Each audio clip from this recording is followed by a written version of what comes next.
car going by. Yeah. Hey everyone, it's Sarah. Let's talk about good faith and intentions today. To say that somebody's acting in good faith is to say that they are acting with every honest intention to be law-abiding, or to say that they are acting with good intention.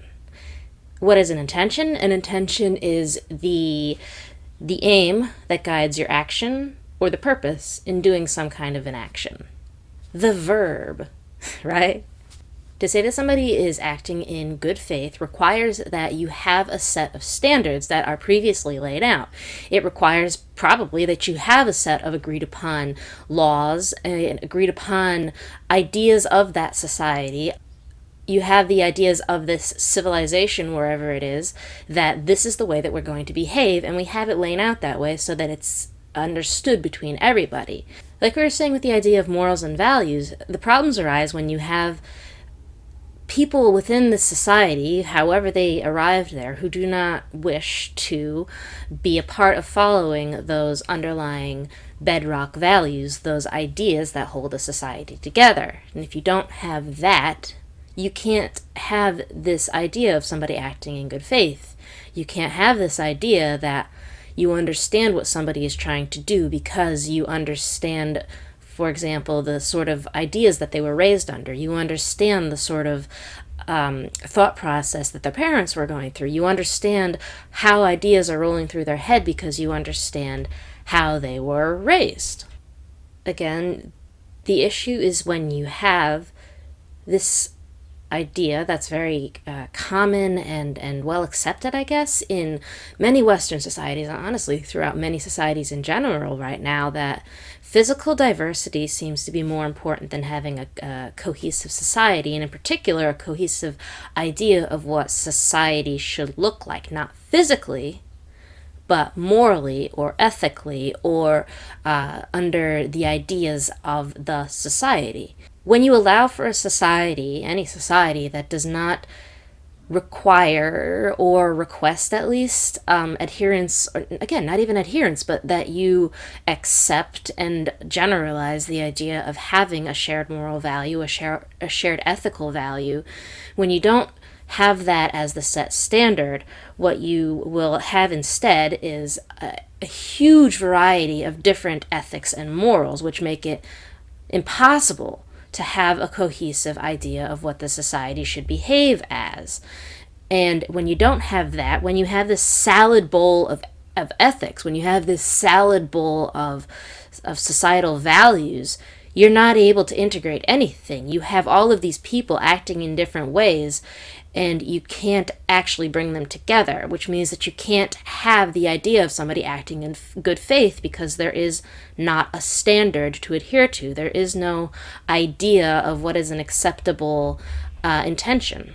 There really is no reasonable way to integrate all of these often vastly different and often contradictory values and morals unless you take on this idea of having a global societal value, but at the same time we have this idea that all values, at least of certain groups at this point, as far as I can tell, are valuable, and therefore those should be separated. So at the same time you have this idea of a global value system which also simultaneously wants to have separate values for everybody who is a pet group. And the problem obviously comes in the fact that that is impossible. It is impossible to have both of those things at the same time. Once upon a time in most societies, and especially in American society, because of the shared values and the shared ethics and the shared understanding of what people were trying to be in the society, you were able to have good faith interactions where your intentions could be implied without being explicit and without necessarily being misunderstood.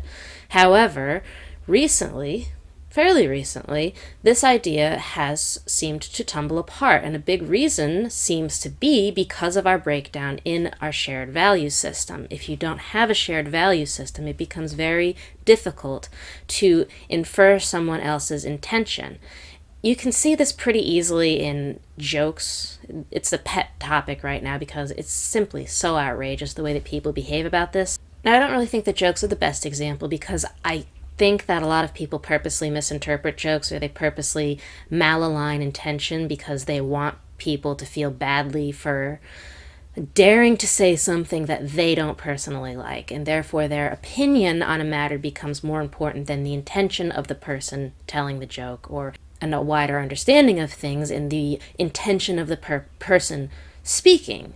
It doesn't have to be a joke, it can be almost anything. People are getting really caught up on very minor matters lately because they have a misconstruing, a mismatch of what the intentions of someone's speech are. For as far as I know, jokes have been around since people have been around and had the mind to actually comprehend them. There were silly little "your mother" jokes written on the walls of Roman buildings or caves. They've been around. We have had jokes, and we have understood that they are not to be taken literally most of the time, or that their intention is not to be nasty. For example, there's an entire genre of jokes called roasts, which are literally meant to make fun of this person who's done something to be notable or incredible somehow, and joke about them for an hour straight or whatever. And it's funny. It's funny because of the fact that you know this person is good. You know this person has wonderful attributes and has managed to do great things. But now is the time that you let loose and you have moments together where you simply have fun. It's not nice to tell mean jokes about people to purposely be mean to them. Unless it's obviously understood that it is a joke, then, I suppose it's up to the interpreter, but there's this idea that you're not supposed to say anything mean ever, and I think that's, first of all, completely unobtainable, and second of all, ridiculous. You cannot have a society that exists solely on pleasant speech. You are allowed to say rude things. You are allowed to say mean things if you have the intention of being mean. You are allowed to say these things, and if it's inappropriate to do that, for example, somebody who's making fun of a kid in elementary school for no good reason, then okay, maybe you have a talk with that kid about when it's appropriate to say certain things and when it's inappropriate. In most cases where somebody is being talked about rudely in elementary school, it's probably inappropriate. Especially as you get older, however, that might change. The fact of the matter is, somebody might have to say something rude or mean to you in order to get through your head that there is something that needs to change, that there is something about you that is not great. One of the things that is most meaningful about jokes, about comedy, is that it's meant to have a fun way of bringing some of the worst ideas, the worst things about society into the open in a way that you can talk about them without it being so heavy that everybody runs away from it. And the problem, especially in jokes now, is that nobody wants to take on these ideas, and because nobody wants to take on these ideas, we're not talking about them. And we're very quickly getting into this society where we don't talk about things that need to be spoken about because we don't understand each other's intentions anymore when we're talking. You can't have a conversation about something that is controversial because the intention is automatically interpreted, at least it seems to be, as something negative, as something rude, as something horrible. But the fact is that it often is not that. Often, the reason that you're talking about something, bringing something up, is because you have something that you want to put into this. You have some kind of an input that is meaningful. And you need to have the ability to do that. You need to have the ability to have good faith conversations with other people where you can infer that their intention is not mean or rude or bad somehow, so that you can actually have meaningful, useful, productive conversations. You can't always tell somebody's meaning from face value, and especially if it's a joke, especially if it's slight humor, you can't always tell exactly what somebody is saying solely based on exactly what they're saying. I work with autistic kids. It's something that we often have to tell people, we often have to tell these kids, is that was not meant to be taken literally. And sometimes we also have to tell them that what you're saying might be taken literally because your intention isn't clear to the person that you're speaking. And these are the things that we seem to be quickly having a problem with, mostly, again, because we have this problem with our shared value system. When our shared value system no longer allows for us to understand that we don't mean certain things rudely, that we don't mean to be terrible to one another, or when we say something that 20 years ago would have been understood as a normal societal thing, and now it's no longer able to be interpreted that way because we have a different way of living and a different way of understanding the things, and that person's come from a different society where that particular statement or that particular idea means something vastly different, and they haven't integrated into the society enough after 20 years to understand that the intention of whatever that statement was in fact not to be offensive or terrible or rude or otherwise mean. The problem with a society that does not share values is that you can't understand one another. And oddly enough, I think this is really starting to come up in the United States House and Senate, the Congress, because there's no longer a fundamental understanding that you're going to go out to dinner with these people afterwards, even if you disagree on things, and therefore you better come to some sort of an understanding between each other. Instead of terribly, horribly trying to harm each other or deface somebody or whatever the case is, instead of being horrible to someone, you should instead intend to focus primarily on the betterment of whatever the subject is. So if you're talking about the education of United States kids, then you really ought to understand that each side has the best intentions at heart. Hopefully. I think part of the problem is that there are enough people who have lost enough of their moral basis that they can't automatically assume that they have this understanding, that they have this shared base value with the person to whom they're talking, with the person with whom they are debating. You can't have a common ground when you don't have a shared foundation to aim at. If your aim is to make sure that the students of the United States, this is the example that I'm going with now, if your aim is not to intend that the students of the United States have a useful, meaningful, and productive education, but instead to assume the role of the students' parents and families, you can't have an understanding there. Your intentions are not the same, and therefore your conversations are going to go in completely opposite directions, and therefore nothing meaningful is going to come out of it. You see that coming up with almost everything they seem to be discussing these days, and a lot of that seems to have to do with the fact that how many people's sides have taken up different candles. They're holding different ideas that they're aiming towards, and the intentions are different. They are aiming at different goals, and because of that, there is no good faith to be found between them. The conversations are not in good faith. As far as I know, over in Britain, for example, they literally scream at each other in their version of Congress, and they're able to do that because they have the understanding that they're aiming to come to some sort of an understanding with each other, and they have this intention of coming to the end, that they both want this thing at the end. And I think I'm seeing this more and more often in other places, but it's very easily seen in America. You can see this in groups of people, obviously, throughout all of the United States, all of the world, probably. If you don't have a shared understanding, if you don't have a shared intention of a conversation, if you don't have a shared idea of what you're aiming at, you cannot have a conversation. You can't figure out what the best way to get to the end of your discussion is. If you think about a debate, for example, you are speaking about one particular thing and trying to find the best set of steps to take towards a solution. And it may not be the same solution, but you are talking about the same thing with the same intention. It's to find a good end. It's a hot button issue right now, but it really does come down to free speech. One of the first things that go in societies that become authoritarian, that become dictatorships, they shut people up. And if you want to know who the guys who are less trustworthy are, ask yourself who is trying to shut people up.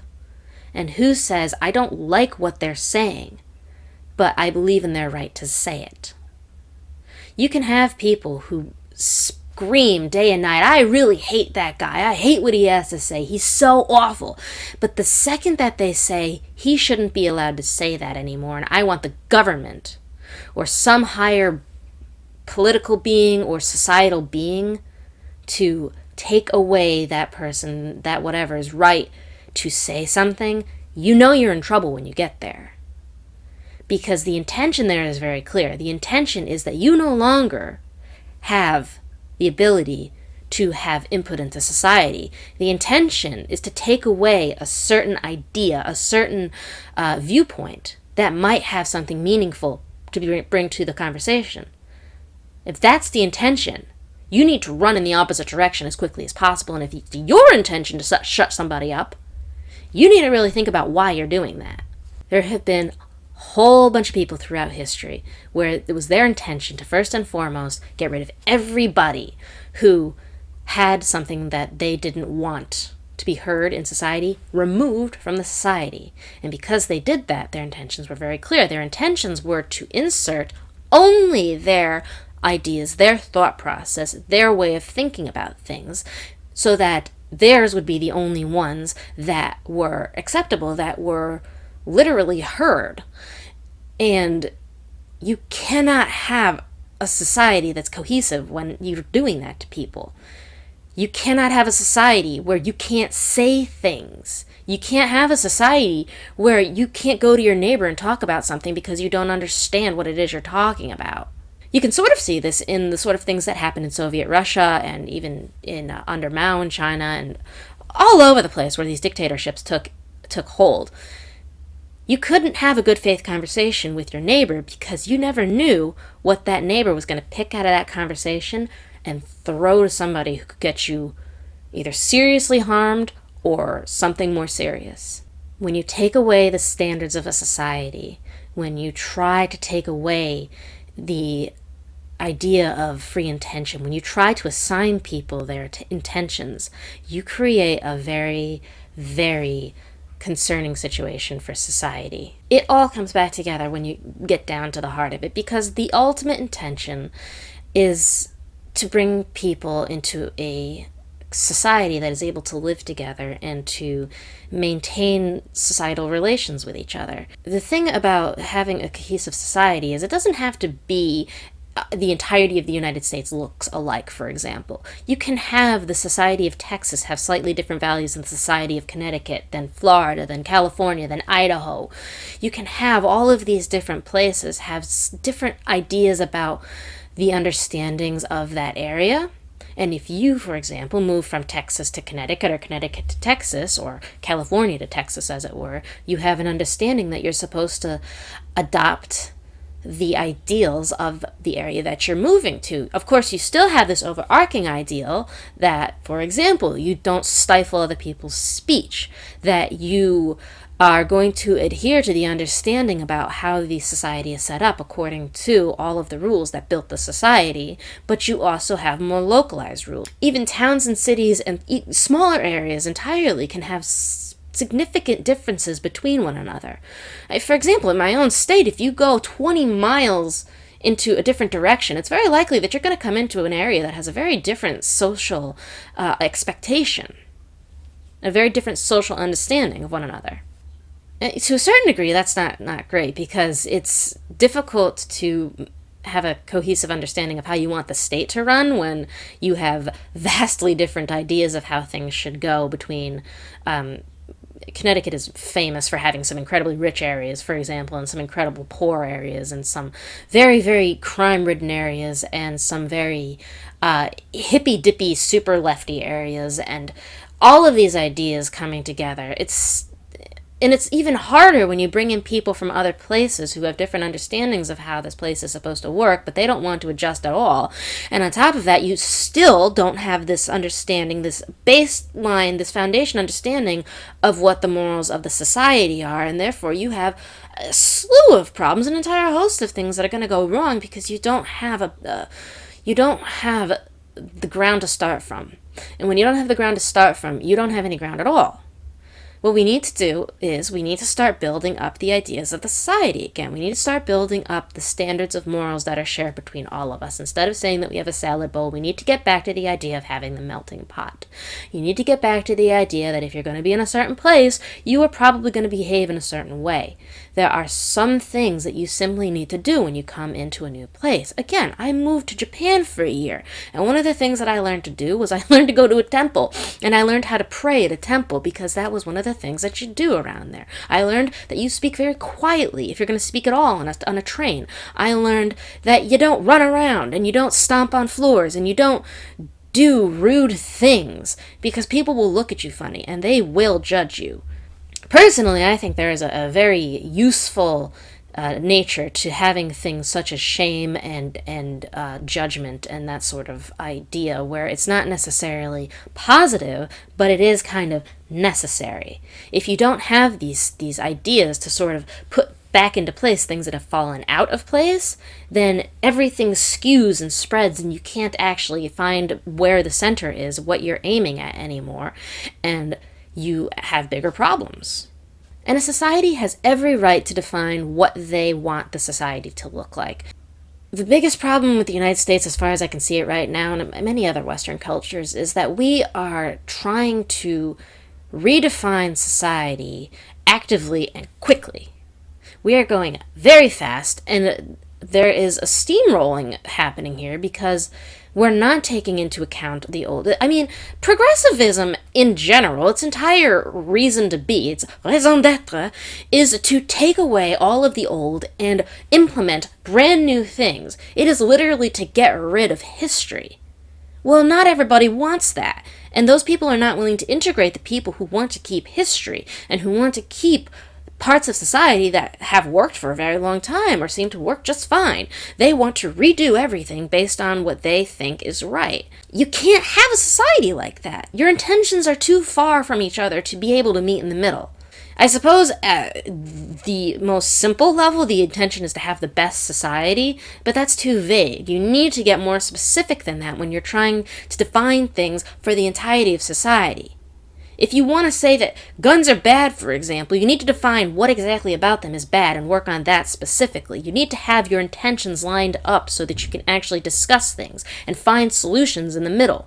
And I'm not even saying that you have to be centrist. I'm not saying that you have to meet in the middle, especially when some people are going wild off on the other side. What you need to do is you need to clarify your intentions. You need to be able to have good faith interactions, good faith conversations with one another so that you can come to understandings and you can come to middle, I keep saying middle ground.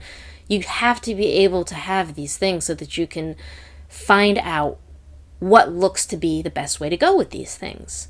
And you need to find out by asking each other, and you need to have the understanding of we're going towards a goal here, and this is the goal shared between you and I. Let's find a way to meet somewhere in here so that we can discuss it. We need to have the societal values so that we can start there, and if something needs to be changed, we need to have our intentions be similar so that we can actually talk about these ideas and find where we need to meet. You can't have complete changes to society unless you discuss them with all of the parts of society. And if you don't do that, what you end up with is overtake, by force, dictatorship, and you have people who are truly oppressed. Talk to somebody who lived through the Soviet Union. They'll tell you about oppression. Talk to somebody who lived in Maoist China, who frankly lives there now. They'll tell you about oppression. These things have existed. They do exist. We know how they come to be.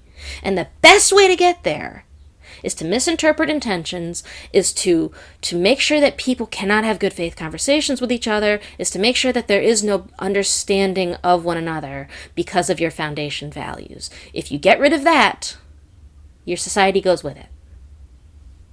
I don't want to get there. I want to find ways that we are able to speak to one another. And I want to find ways that we are able to determine good ways to move forward where we need to. But also, we need to be able to hold back where there is not the necessity to power forward. And maybe we do need a step forward as opposed to a mile run forward. We can discuss these things. And we can discuss these things only if we have good faith discussions, if we have the understandings with each other that allow to know that we are trying to be lawful, that we are trying to be honest, that we are trying to be good. And we have those by sharing our values. We start at the shared values. We start by having an understanding of what it is to be an American, what it is to live in America, what it is to have your life in this place or in any place. And you go from there, and then if you need to, you can make changes. But you have to start at shared intentions, shared understandings that lead to understanding of intentions. If you can't do that, you can't have a cohesive society. I want us to be well. I want us to do well with each other. I want to keep talking about these topics so that we can all find better ways to talk to each other about these topics. I don't know what kind of impact I can have, but it's something. It's better than nothing, and I love doing better than nothing. So, thank you for coming up for this one, and I'll hope to see you next time. I mean, you can see this in what happened in the Soviet Russia.